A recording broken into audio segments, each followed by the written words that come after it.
Hello, good day everyone. I'm Sir Kevin Asuncion and welcome to our last session for our project management class. And this session we'll be talking about contracts and procurement. Okay, so uh, according to the law, a law book, no, according to the law, no, that an obligation is a juridical necessity to give, to do, or not to do. Again, an obligation is a juridical necessity to give, to do, or not to do. Okay? That is a requirement of a contract wherein there are two parties that are tasked to give, to do, or not to do something for each other. Okay? Ladies and gentlemen, let's talk about contracts and procurement in project management. Okay? So, in general, companies provide services or products based on the requirements of innovations for competitive bids issued by the client or the result of the contract negotiation with client. Now, one of the most important factors in preparing proposal and estimating the cost and profit of a project is the type of contract expected. Now, this session will be talking about the view of the contractor as well as the view of the contracting party. Ibig sabihin kung ikaw ang nakakuha ng kontrata and as well as kung ikaw ang nagbibigay ng kontrata. In the past we have discussed this that if you cannot do it, no, let others do it for you. Especially in the bounds of a project, there are things that hindi natin kaya because of the resources, no? So if you cannot do it, let others do it for you, and that idea might be a part of subcontracting, no? That's the idea. No, you might not know that your products or those products are not manufactured by the actual company but a contractor or a subcontractor of a specific company, no, in that specific project. So you might not know, no. Just like Apple, they do not have their own technical support, or what you call that, uh, the service centers, no. They allow others, third party contracting companies to do that for them. Okay, so ganun din, you cannot do it, so let others do it for you, no. Yun nga lang, there should be specifications on that contracts, no, to facilitate that. No, prospective clients are always concerned when during a competitive bidding process one bid is much lower than the others, no. That's the basic thing that they consider, the price, no, especially in a bidding where top companies are bidding for that contract or for that project, particularly in DPWH project na gumagawa ng mga daan. So kadalasan ang pinipili yung pinakamura, but it's not always the case. Okay, the client may question the validity of the bid and whether the contract can be achieved for the low bid, and in cases such as this, the client usually imposes incentive and penalty clauses in the contract for self-protection. Kaya ba? Let's say nagbid siya na mas mababa, no? Kaya niya ba na ibigay yon, no? You might question that. So let's proceed with that discussion later. Because of the risk factors, the competitors must negotiate not only for the target cost figures but also for the type of contract involved. No? Madali kasi sabihin, ito ang magagawa ko to ng ganyan, mabilisan. Pero how about the specifications? Now, how will you be delivering that? That's the question. So we'll be discussing that in the next few slides. Okay? So that's what we call a procurement. No? It's a procurement activity of a company wherein you're contracting actually, no? You're contracting actually to other companies if they may do it for you. Please remember the issue of Bakuna ko and Wrong Med, no? They are contracting parties, no? They are bipartite agreement. Procurement can be defined as an acquisition of goods or services, and procurement and contracting is a process that involves two parties with different objectives who interact in a given market segment. So they belong in one industry. Good procurement practices can increase corporate profitability by taking advantage of quantity discounts kung madami ang pinapagawa, minimizing cash flow problems, and seeking out quality suppliers. No, getting your quality partners will improve your financial conditions as well. Okay. Then procurement settings, no, as procurement strategies, we have two major classifications of procurement strategy. One is the corporate procurement strategy, and the other one is the project procurement strategy. No, so what's the difference of the two? The corporate procurement strategy is focused on the relationship specific procurement actions to the corporate strategy. They are patterning or benchmarking their decisions out of the corporate strategy, no? Whereas a project procurement strategy is more realistic or in an actual sense, no? Because in a project you might not know what will happen, no? There are so many live constraints, no? The relationship of specific procurement actions to the operating environment of the project. No? Project procurement strategies can differ from corporate procurement strategies because of constraints, as I made mention earlier to you, no? The availability of critical resources and specific customer requirement. That the specific customer requirement may change and may vary through time. Okay? Okay. So we have different um, objectives. Now we might choose one of these procurement selections. You might procure all goods and services from one single source. So pakyawan kumbaga, no? Procure all goods and services from multiple suppliers. So yan, pipili ka ng best alternative. Pero at some point, yung unang bullet ay nagbibigay ng mas maraming discounts because of that single source, no? One stop shop kumbaga. No, in a procure all good services from multiple sources, pagod pero you can get the most value from it. Okay? And then procure only a small portion of the goods and services and procure none of the goods and services. So that's not non-procurement because you're declining offers. Okay? So we have 5 cycles of contracting or part of the procurement systems. Now, first is the requirement cycle, no? So what do the project need? That's the definition of the boundaries of the project, the constraints, no, the bounds of the project. Then requisition cycle is the analysis of sources. Saan manggagaling yung mga yan? That's requisition cycle. And then solicitation cycle is the bidding process wherein you are soliciting bidders, no, to deal with you, no, offer something to you, no, that meets your specifications. The award cycle is awarding the and selecting the award the contract, no, to that bidder. Last is contract administration cycle, when the contract is in implementation, no, you need to manage the implementation of it. So the companies send their representatives to check on the quality of the project. That's how important it is, no? Kasi baka mabasyo yung project o kung kaya may gawing iba yung mga contractor. No, you might not know. Madalas nangyayari to sa housing and land regulatory HLRUB or something, no? Na yung mga nagpapagawa ng mga resettlements, no? Minsan hindi o yung mga temporary or relocation sites, no? Hindi na check ng mabuti. Nangyari to sa Yolanda and even in Marawi, no? That wala kasing contract administrator, no? To check on the project, tapos makikita mo yung quality ng project, madaling masira yung mga, especially the Yolanda relocation sites, no? So that's a weak contract administration, no?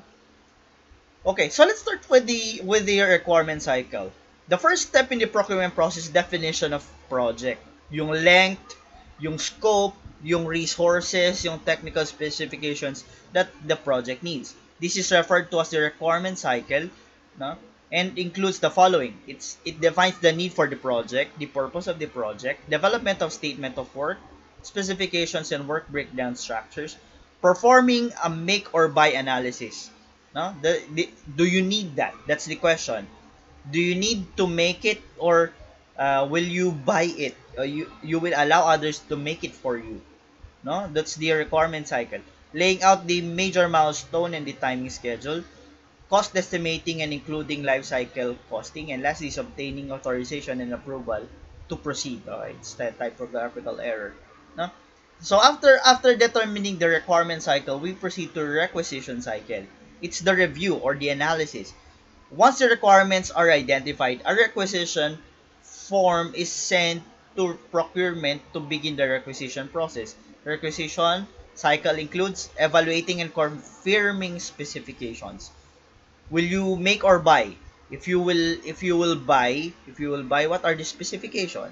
If you will make, what do you need? No? Then confirming those sources, reviewing past performance of sources. You might be contracting past bidders, no? And producing solicitation package. What do you need, no? So what are the specifications that you need? So you are packaging them. Now, that leads us to the solicitation cycle.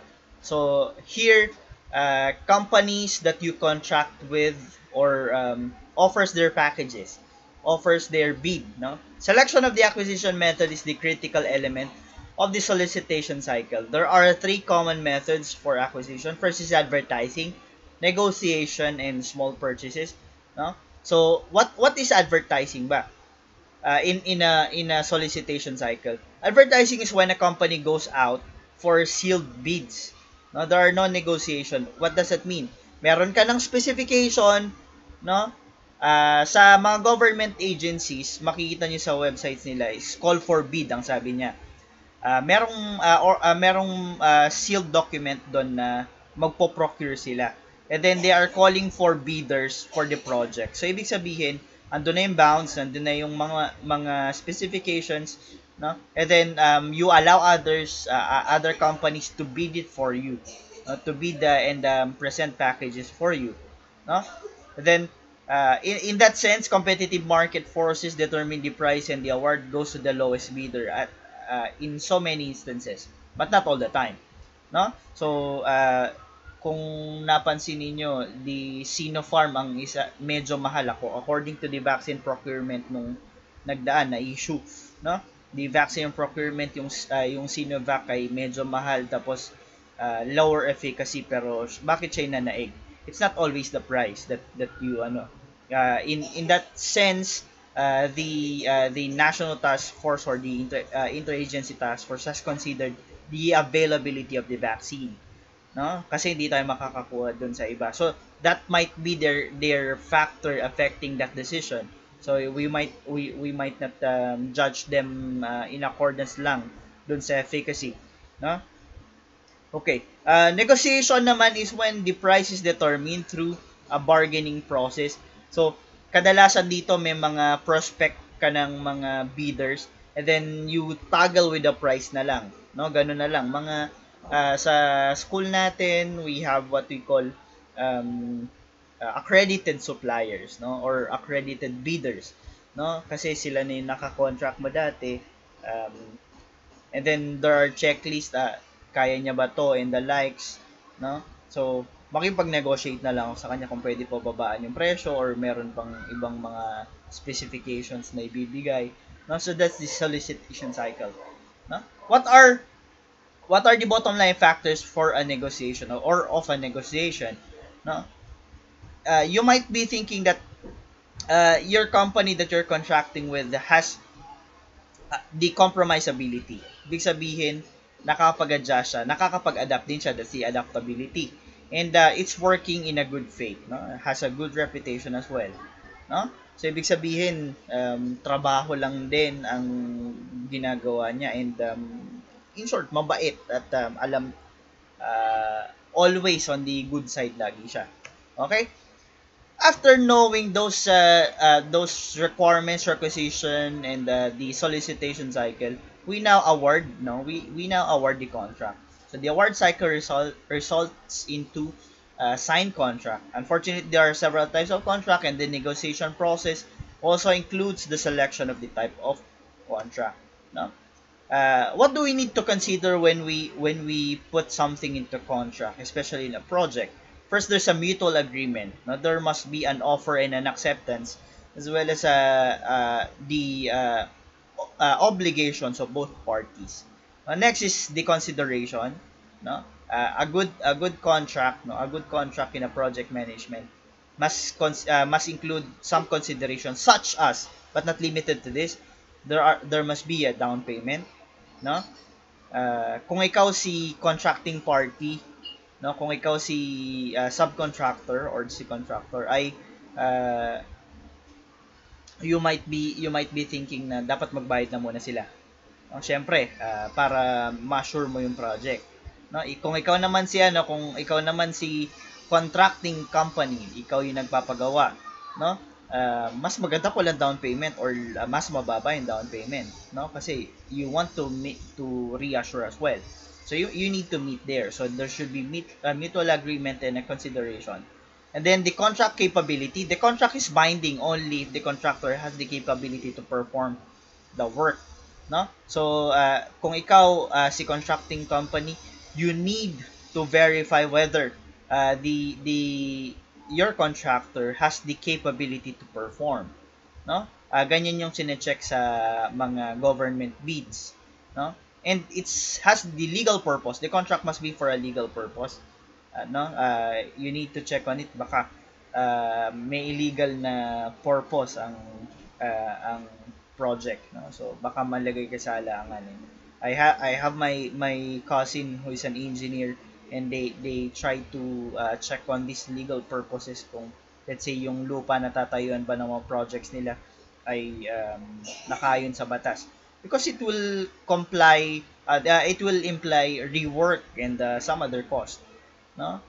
Next is form provided by law. The contract must reflect the contractor's legal obligation or lack of obligation to deliver end products. So, dapat it's binding and has that clauses that includes ano yung gagawin niya, ano yung hindi niya gagawin, ano yung ibibigay mo, ano yung tatanggapin mo, and the likes, no? That's the form provided by law.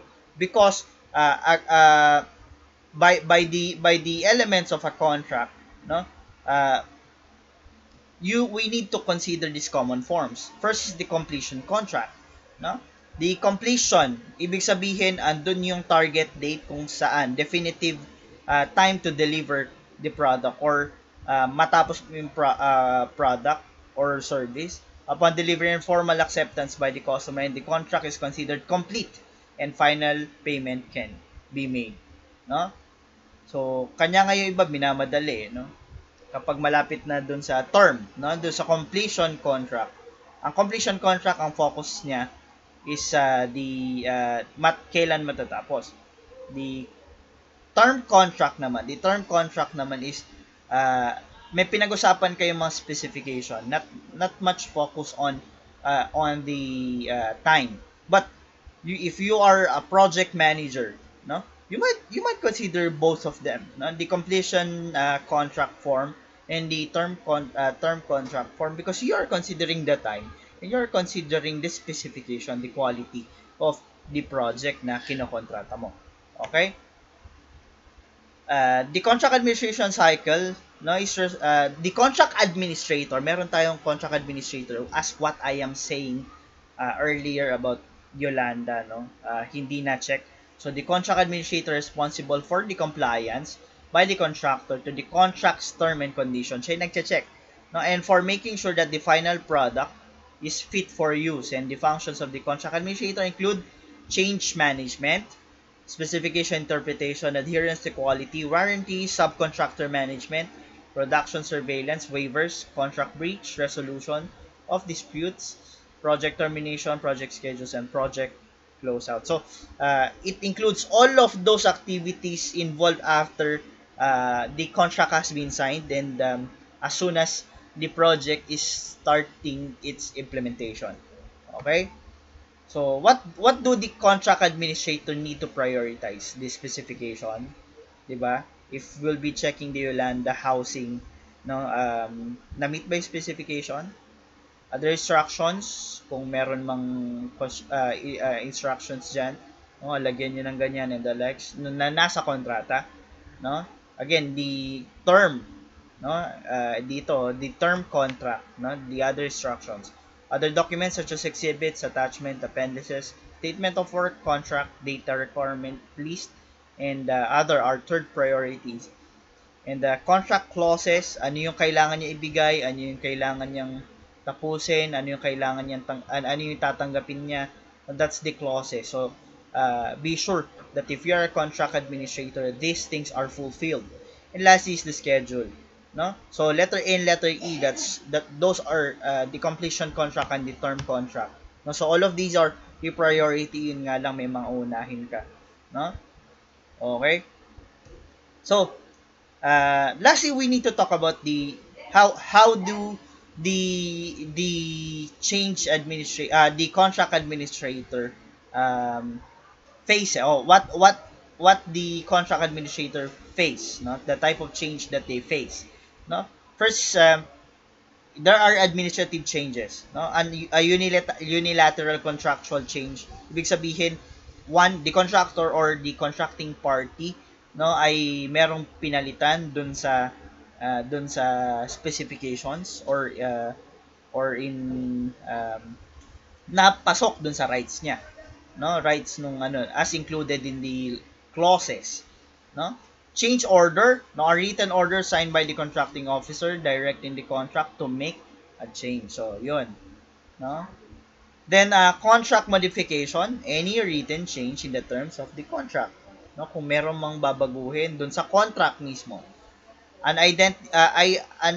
Undefinitized contractual action, any contractual action that authorizes the commencement of work prior to the establishment of final definitive price. Supplemental agreement, kung meron mang idadagdag doon sa pinag-usapan. And constructive changes, any effective changes to contract caused by actions or inaction of personnel in authority. Kumbaga, ito yung mga actual na mga changes that will affect the project. That's constructive. Constructive nga, no? So, it really affect the project.